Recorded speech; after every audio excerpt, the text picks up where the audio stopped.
guys, welcome to my channel. My name is Brandon Fonquin and it's a pleasure to have you guys here with me today.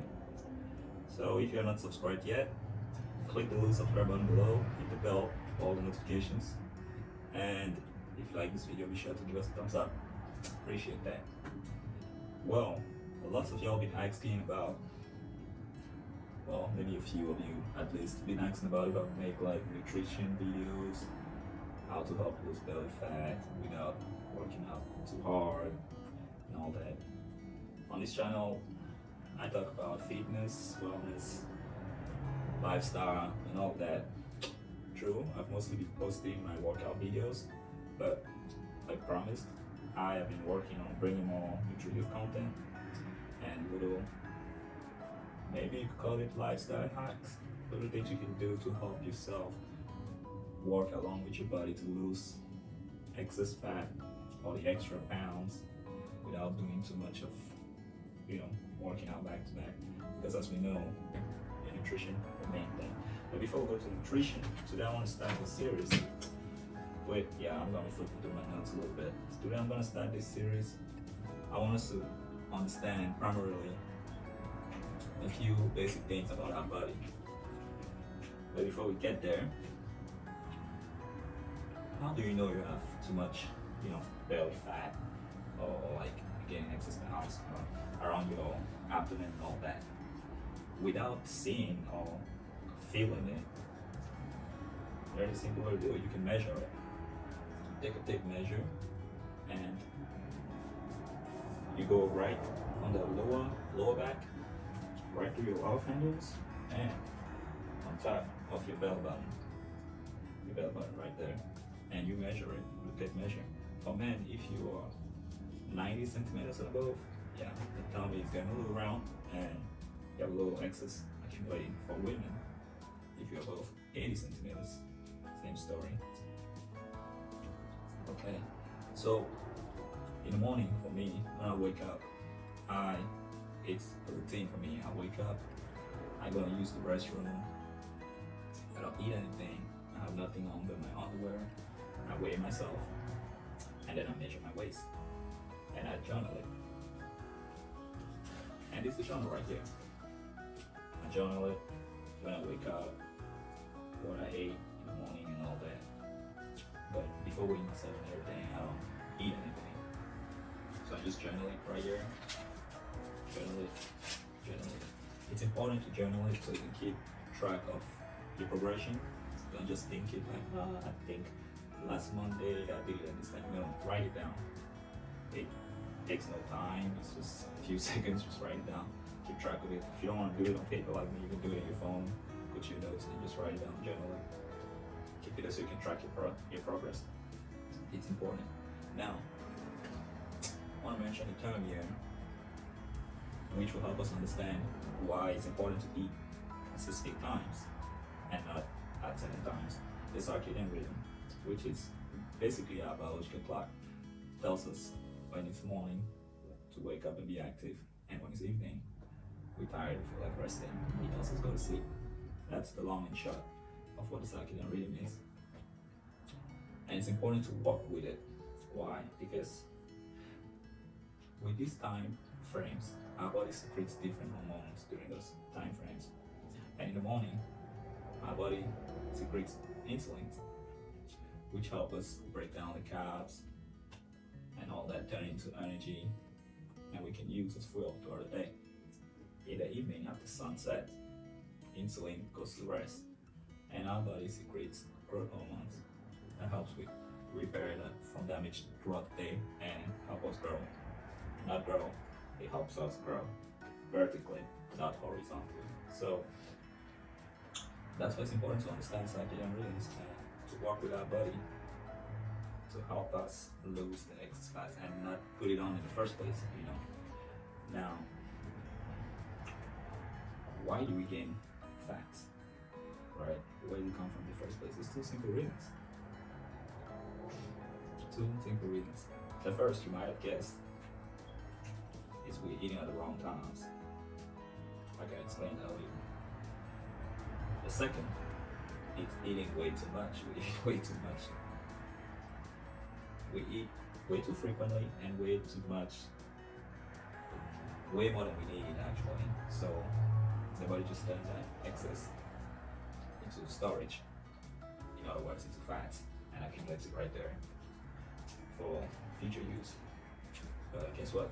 We never need it later because we just keep eating more and more and more. I myself, I eat a lot, and that's why I started this fitness journey. So I kind of like, get on the right track, get myself straight, and be healthier and be the best me that I can be. If you know me, you know I'll finish one large pizza in a flip like that. I'll kill it. I can eat a whole chicken. I can, believe me. Yeah. So we eat way too much and we eat at the wrong times. When are the good times to eat? Like we mentioned circadian rhythms earlier. You wanna eat during that is best. So that's during the day.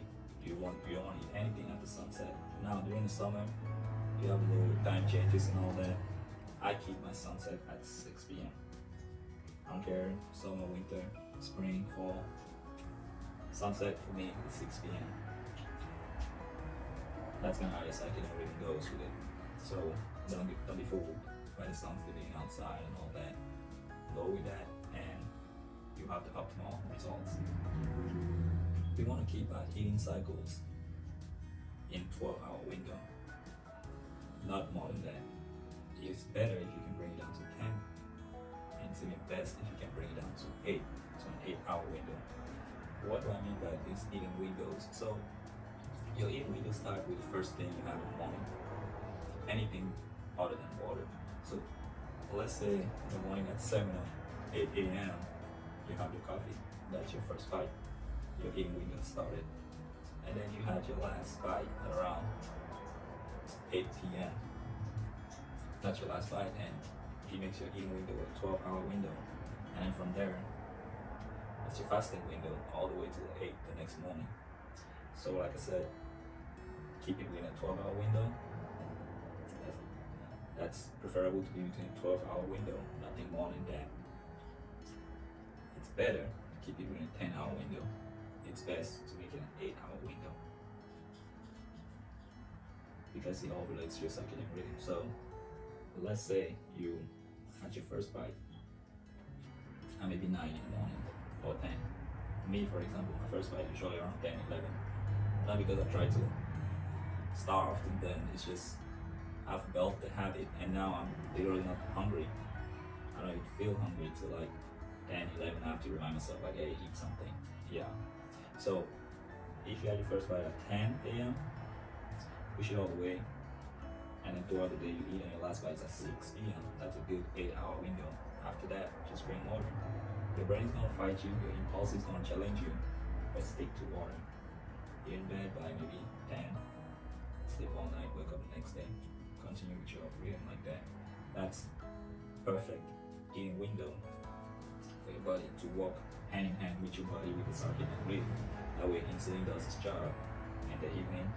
After sunset, the growth hormone does its job. Why don't you want to eat after sunset? This is because the insulin goes to rest.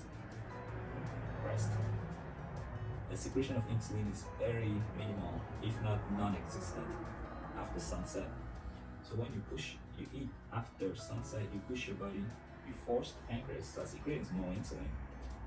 And this is like an employee working overtime, and they don't like that. Nobody really enjoys overtime. You can tell yourself, oh, it's for the extra money and all that. In the long run, it takes a toll on you. The same thing. That's the best comparison I can give you. The same thing. In the long run, you keep eating past the hours, making insulin, working overtime. It takes a toll on you. And what's that toll? All that fat around there. Because when your insulin is being secreted after hours, I mean to say, after sunset, you're eating, insulin is supposed to be secreted. It comes and does a job to break down the carbs and use this energy, but it doesn't do it too efficiently. And you're less active too at night, so you don't need that much energy. So all of that combined, it just takes all those calories, all that energy, just pack it up into fats and just store it there. Like, hey, we're gonna use that later. But like I said earlier, there's no later. The next day you start with the same poor habits, and then you just keep accumulating, and it's a vicious cycle, as you can see. Well, That's why it's very important to understand the circadian rhythms, to have a basic comprehension of your hormones that are being secreted at specific times. Just focus on insulin when it comes to the eating and all that. Just focus on your insulin. That's the most important one because it breaks the carbs and glucose and all that turn into energy. And it does not do good after sunset. So you want to eat the last bite by sunset. After sunset, eat nothing else. Okay, so for a quick recap here, we discussed how to measure your abdominal fat, how to journal and the importance of journaling, the circadian rhythms, and we discussed the hormones that are related to the circadian rhythm. The circadian rhythm being your biological clock when you get up and it tells you to be active and tells you when to go down for sleep. And we discussed the when to eat and the why of it. So we want to eat during the day when insulin is most active and stop eating by sunset. We also discussed the eating cycles, which we did say 12-hour window. It's good. It's better if you can make it a 10-hour window. It's best if you keep it within an 8-hour window. So eating cycles and the importance of it. That way you walk hand in hand with your circadian rhythms and the various hormones that are secreted at that time. Well, that was it for today. It was just a quick little intro into understanding our body and how it functions a little better. My name is Brandon Fungun, and if you did like this video, be sure to click the like button, subscribe if you're not subscribed yet, and leave us a comment. Let me know what you thought of the video. I know it was, quick, little short introduction, but let me know what you think of it. If you like this content and you want more content like this, just whatever your thoughts are, just leave them in the comments. I appreciate constructive criticisms, and y'all stay focused, y'all stay determined. Remember why you're doing this is for you, primarily. Remember that. Stick to it. Trust the process. Peace out.